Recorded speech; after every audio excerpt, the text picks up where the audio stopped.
Pengenalan tentang sewaan hartanah di MAS bersama dengan Tuan Haji Syahrudin Haji Abdul Hamid, Pengarah Ekonomi Majlis Agama Islam Selangor. Assalamualaikum. Selamat pagi Tuan Haji. Waalaikumsalam Irfan. Sihat ya? Alhamdulillah. Alhamdulillah. Dan pagi ini terus kita ingin membincangkan kepada penonton di luar sana tentang sewaan hartanah di MAS. Jadi, kalau boleh kita mulakan Tuan Haji pengenalan kepada sektor ekonomi MAS ini, bagaimana perkongsiannya? Terima kasih Irfan. Assalamualaikum warahmatullahi wabarakatuh. Kepada para penonton. Sebelum saya pergi kepada sektor ekonomi, saya ingin menjelaskan mengenai MAS lah.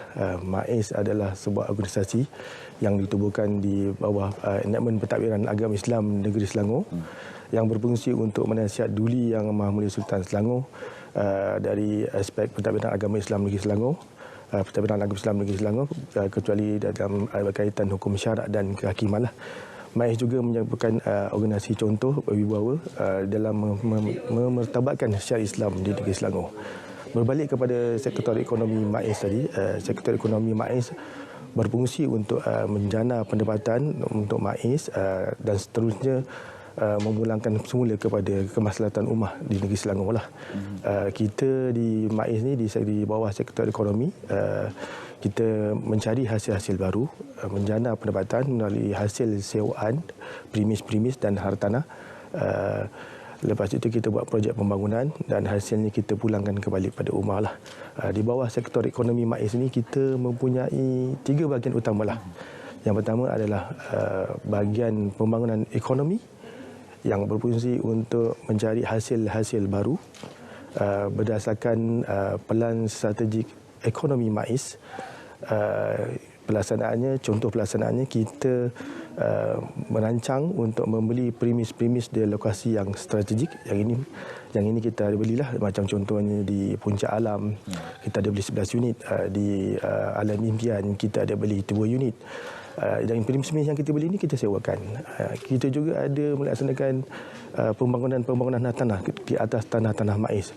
Contohnya kita ada 3 tanah yang kita bangunkan di Bandar Kelang yang kita kenali sebagai Komplek MAS Kelang. Kita ada juga premis yang kita bangunkan, premis komersial kita bangunkan di Shah Alam yang kita kenali sebagai Wisma MAS Shah Alam di Seksyen 3 Shah Alam. Kita juga ada premis di Kompleks Amaniah di Selayang, di daerah Gombak yang kita kenali sebagai Komplek Al-Amaniah lah. Itu bahagian pengurusan tanah, bahagian pembangunan ekonomi. Kemudiannya bahagian pengurusan projek. Jadi tadi saya dah maklumkan yang bahagian pengurusan bahagian pembangunan ekonomi telah merangka pembangunan. Jadi bahagian pengurusan projek ini akan menyelenggara, melaksanakan projek. Bila projek dah siap, bahagian pengurusan projek akan melaksanakan, memantau dan menyelenggara premis. Kemudiannya bahagian pengurusan hartanah akan melaksanakan pengurusan sewaan untuk menguruskan sewaan premis kita lah.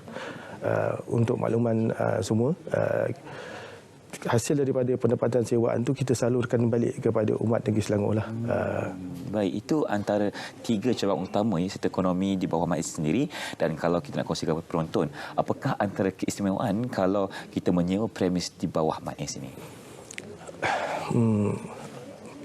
Macam ini, kita di MAS kita ada banyak premis. Memang kita sediakan ruang-ruang perniagaan untuk golongan usahawan, golongan Bumi Putra, masyarakat Islam di Negeri Selangor khususnya. Kita ada premis komersial di seluruh Negeri Selangor, di 9 daerah. Lebih kurang 200 premis. Hampir 85% ni kita telah sewakan. Jadi ada kedai, ada pejabat, ada ruang sewaan untuk restoran, ada hotel, ada pasaraya dan sebagainya lah. Contohnya kita ada 3 mercu tanda yang kita cakap tadi, ada 3 pembangunan hartanah yang kita telah jayakan. Yang pertama adalah di Wisma MAS di Seksyen 3 Shah Alam, terletak di Seksyen 3 Shah Alam, bangunan paling tinggi di Seksyen 3, berdekatan dengan UiTM Shah Alam, berdekatan dengan Pejabat Pentadbiran Perbadanan Kemajuan Negeri Selangor, berdekatan dengan Tasik Shah Alam. Bangunan ini lebih kurang ada 194 unit kediaman, ada 30 unit komersial, iaitu bangunan pejabat dan kedai lah. Istimewanya bangunan ini kita mempunyai tempat letak kereta percuma. Jadi memudahkan untuk para pelanggan yang datang ke premis tersebut lah.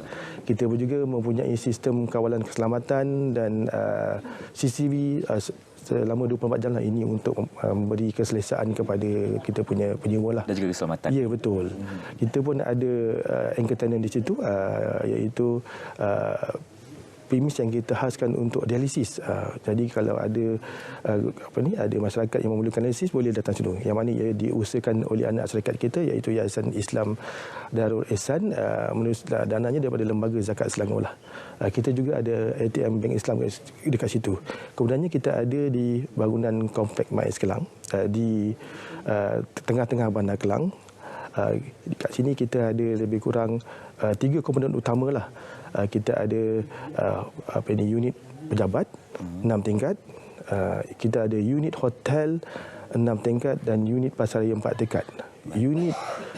Unit pejabat ini ada pejabat kita lah, ada pejabat kita di sektor pembangunan sosial, sektor audit dalam integriti dan bahagian risiko dan pemantauan. Di bangunan pejabat ini juga kita sewakan kepada Bank Islam. Untuk ramai yang tidak tahu, kita ada juga sediakan Dewan Perkahwinan di Komplek MAIS Kelang ini. Siapa-siapa yang ingin menguruskan perkahwinan anak atau sendiri ingin kahwin, bolehlah ke Komplek MAIS Kelang ini. Yang mana lokasinya terletak di berdekatan dengan Pejabat Pertukaran Majlis Padang Kelang. Berdekatan dengan Masjid Bandar Diraja Kelang, yang masjid tepi sungai itulah. Baik, Tuan Haji, kalau kita nak kongsikan juga kepada penonton, apa antara premis utama yang paling memberi impak kepada masyarakat umumnya?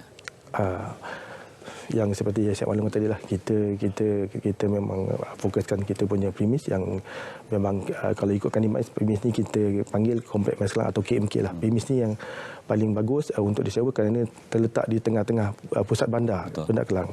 Jadi unit yang kekosongan di situ ada 2, iaitu unit hotel setinggi 6 tingkat dengan berkeluasan 85,000 kaki persegi dengan kadar sewaan 110,000 sebulan. Manakala ada lagi satu unit kosong, adalah unit pasaraya dengan ketinggian 4 tingkat berkeluasan 98,000 kaki persegi dengan kadar sewaan 150,000 ringgit sebulan. Di sini hotel ni terletak di tengah-tengah bandar, mempunyai pejabat-pejabat swasta di sekelilingnya, berdekatan dengan pejabat-pejabat kerajaan yang lain seperti Lembaga Hasil Dalam Negeri, Cawangan Tabung Haji lah. Baik, kalau begitu mudah saja kan, sebab segalanya memang berdekatan dengan premis yang diberikan oleh MAIS sendiri. Jadi kalau kita nak kongsikan juga antara kriteria pemilihan penyewa yang layak untuk kita pertimbangkan di MAIS, bagaimana? Okey, kriteria yang kita boleh pertimbangkan, yang pertama, semestilah kita sebagai rakyat Malaysia, mestilah warga negara Malaysia. Keutamaan kita kepada bumi putera Islam lah. Kemudiannya perlu mengisi borang permohonan sewaan yang perlu kita dapati dari laman web MAIS di www.mais.gov.my. Perlu memberikan salinan penyata kewangan, perlu menyatakan jenis perniagaan yang patuh syariah, perlu melengkapkan dokumen-dokumen sokongan seperti yang diperlukan di dalam borang sewaan kita lah. Jadi kalau penonton nak tahu tentang kekosongan premis di MAIS ni, bagaimana untuk mereka dapatkan pengetahuan tersebut? Ini kita di MAIS memang kita giat mempromosikan kita punya premis lah, baik di media cetak ataupun di media sosial. Kita iklankan kita punya premis dari segi aspek lokasi, dari segi jenis perniagaan yang boleh dijalankan, keluasan, kadar sewa dan sebagainya lah. Bolehlah kita layari di laman web MAIS di www.mais.gov.my ataupun di laman Facebook MAIS ataupun Instagram MAIS. Kita juga boleh menghubungi di talian MAIS di bahagian pengurusan tanah di 019-264-0631 ataupun 019-230-2040 atau menghubungi terus pejabat kami di 03-5514-3400 di sambungan 2187. Baik, dan jika anda mempunyai sebarang persoalan, terus sahaja menghubungi pihak MAIS untuk mendapatkan tentang sewaan tanah di MAIS. Terima kasih ucapkan kepada Tuan Haji Syahrudin Haji Abdul Hamid, Pengarah Ekonomi Majlis Agama Islam Selangor, untuk perkongsian pada pagi ini. Baik,